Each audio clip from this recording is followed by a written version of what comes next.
Hey everybody.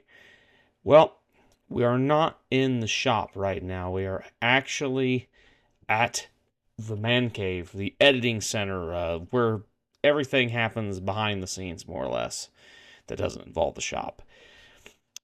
We're going to get to the shop here in a second, but I want to go over and kind of prepare you guys for this, because some of you guys, this will irritate some of you guys that like this project, but I got rid of one of my projects today. It's actually been for sale for quite a while, and I wasn't getting any good bids on it. There's not a lot of people don't have a lot of money right now, and it's bad to be putting it into a project car, let alone a sports car, at the getting into winter. But I had an offer for a trade, and I went ahead and took it.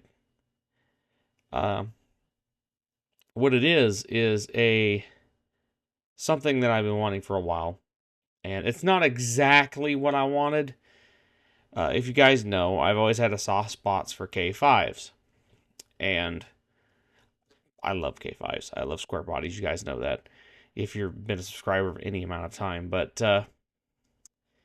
yeah, it's not a K5, but it's close. I traded my '84 Trans Am Snowball for a '97 two-door Tahoe. And it's not just any two-door Tahoe, guys. So I'm going to go ahead and let you guys see it here in a second. We'll go over this bad boy, and you can see for yourself. Because the intro, we're now in the shop, and I'm doing this over my lunch break because I don't really have time to get to it later on today, and I'd like to get this video to you guys this Wednesday, and Wednesday being tomorrow, so I can get it done tonight, get it edited, get it uploaded to you guys. So, as you know from the beginning, we traded the Trans Am in for a Blazer. It is a later model two-door Tahoe, and here it is. Yeah, she's quite large and in charge, guys. It is a '97 two-door Tahoe, like I said, with a solid axle F250, I believe, Dana 60, and it has the same model year Dana rear axle. I believe they're Dana rear axles. I'm not 100% sure. I'm not a Ford guy, so I can't really tell you. But yes, she got some big old tires on there. She's 37. I think they're 1450 16s on some American racing wheels. Pretty decent build. There's some stuff that's questionable at best, but we'll work through that and modify some stuff here and there to make it a little safer to run and just a little nicer to drive. It's got ranch hand bumpers on it front and rear, so there's a decent amount of dollars there. Some nice little step rock sliders on the side of it, pretty nice. She is a barn door. It's a factory Victory Red truck with ruby interior, so it's kind of weird. The interior is not bad. It's in dire need of cleaning. But, got the typical 90s pins and stuff. Clips that are broken here and there. Had a factory spare tire mount here, which I want to build me a sub box, I think, that goes in here. Maybe just do like a nice little 12 or a 10 or something. Nothing crazy. No rear AC or anything like that. No rear heat. It's front only, which, in my opinion, I like that. It makes it a little nicer. She's definitely tall. So, yeah, the back of the floor comes right to about here on me. So, yeah, it is tall. I did pull a bunch of stuff out the back of this. We'll go ahead and show you that before we move on, but go ahead and shut everything. These back doors, as far as rust go, they're pretty clean, so I'll go ahead and show you. I put all the stuff in the back of this, my Ranger here. Got a spare spool. I think this is for the front, because it had I think it's got 410s on the back, had 373 front diff in it, and they swapped it out to 410s. I need to check this ring and pinion and see if it is a 373 ring and pinion. Couple of rear hubs, couple of rear axle shafts, parts of a transfer case, and in here, more parts to transfer cases. We'll get to that in a second, why. But yeah, it's got that big old meaty rear ranch hand bumper on it. But yeah, she's pretty clean. It does have some rust. It's got a little up there. The lower rockers are a little crusty. Back here seems to be all right. Well, she needs a little love back there too. But we're cleaning a lot of that stuff up. The floorboard is pretty crunchy as well. It does need a driver's floor pan. But we get in here. Door pins, you know, typical 90 Chevy door pins. Doors are a little crusty on the bottom. As you can see, a little bit of rust on the rocker. It does hide it pretty well. But there's that ruby red interior. In dire need of cleaning, but actually in pretty good shape. As you guys can see, there's 3 sticks there, guys. This has a 203, 205 doubler in it, hooked up to the 4L60 transmission. And let's just say low is low.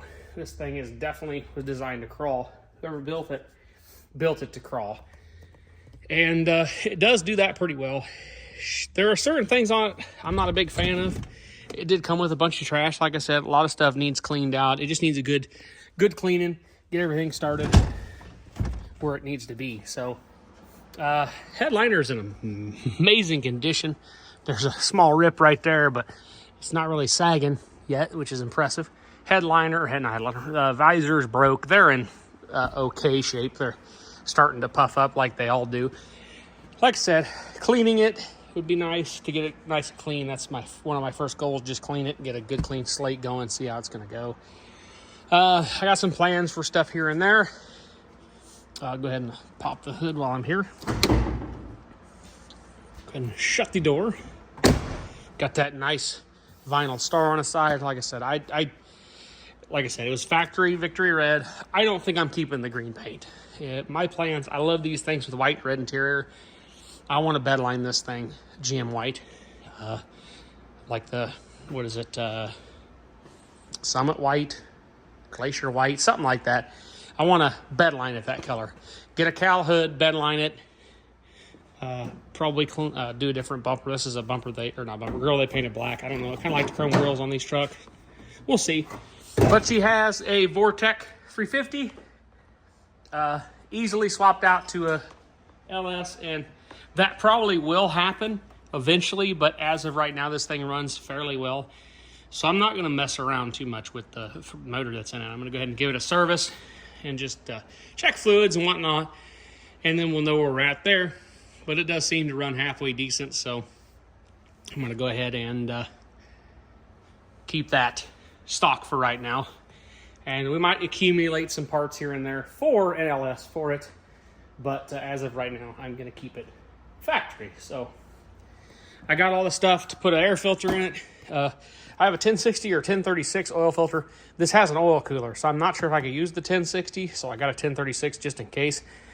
I'm hoping I can run the 1060, because if I can run the 1060, we can run, I have a bunch of them for the factory big block that was in my my crew cab. I got some of the best oil money can buy. I got that SuperTech full synthetic 1030. I figured that this thing should eat that up, no problem. But yeah, let's go ahead and grab a creeper, and we'll go ahead and slide under this thing, and I'll show you some stuff that I'm not happy about and want to address. So we're underneath here, and as far as welds go and everything, it's actually pretty good shape. It does have custom drive shafts in it throughout. I do like how they modified and kept the transfer case braces and motor braces. It's got a really nice beefy cross member that supports the doubler. I forgot how giant a doubler was. It's got a decent setup for the shifters and whatnot. That's pretty good. The exhaust, it's got headers. The exhaust it's adequate. It'll do the job, but I'm not that enthused about it. But obviously, I'm going to keep it, because if I run a LS, I'll have to do different exhaust. But that being said, this will probably get in the way of the LS exhaust in the way I'd like to do it, but we can figure something out there. As you can see, all the transfer case wiring just hanging down here. There's that floorboard that's, like I said, fairly crusty. But yeah, they didn't do a bad job putting the front diff in. I want to get heavier bolts because they're a bit on the small side and they're grade 5s. That to me, not cool. So I got to change that up. They welded these stops in. The upper shock perches are Ford shock perches. It doesn't have a track bar. It still does have the spot for a track bar, but it does not have a track bar, nor does it have a rear sway bar. I would like to figure out how to build a rear sway bar for it that I can disconnect and still be able to run a sway bar. But if I want to do some off-roading, I can go ahead and disconnect the sway bar. There's not going to be a lot of flex in this truck because of these stops. So I'm not real sure why they did it that way. As you guys can see, the awesome brake line modifications that was done to this truck, them were fabulous. I may end up running my own new brake lines and eliminating the ABS anyways, because it doesn't work. It doesn't have any speed sensors, so it can't really work. Yeah, there's the oil filter.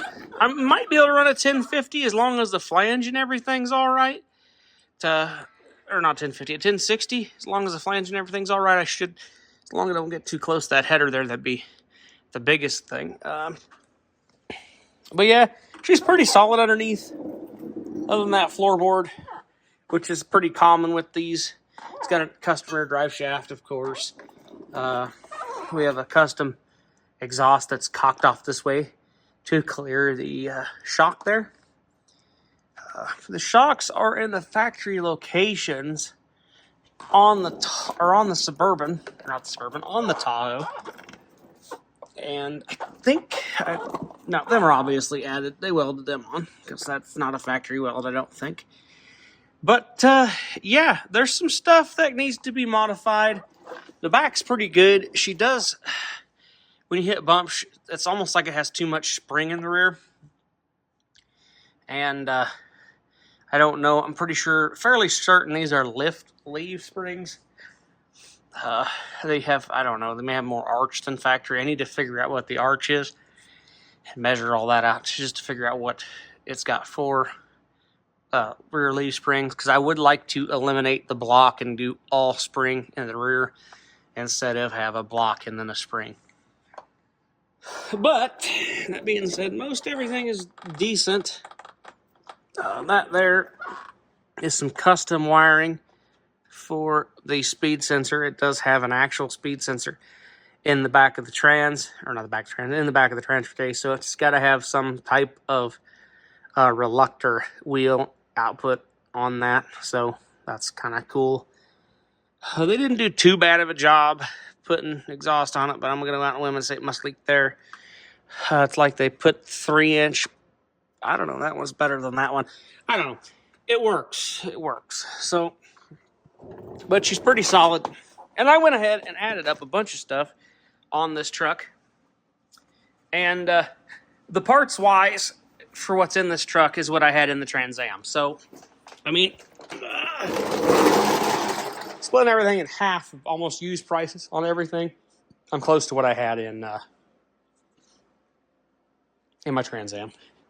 These 37s aren't cheap. They're not giving them away. There's probably $3,000 to $4,000 in wheels and tires on this truck. So, you know, that's good money there. Like I said, I want to get another set that I can run and not totally roach. A lot of these are almost too expensive to run all the time. Ford Super Duty diffs bring some good money too. Probably $3,000 in front and rear bumpers, because this is a ranch hand. The other one's a ranch hand also. So they bring some decent money.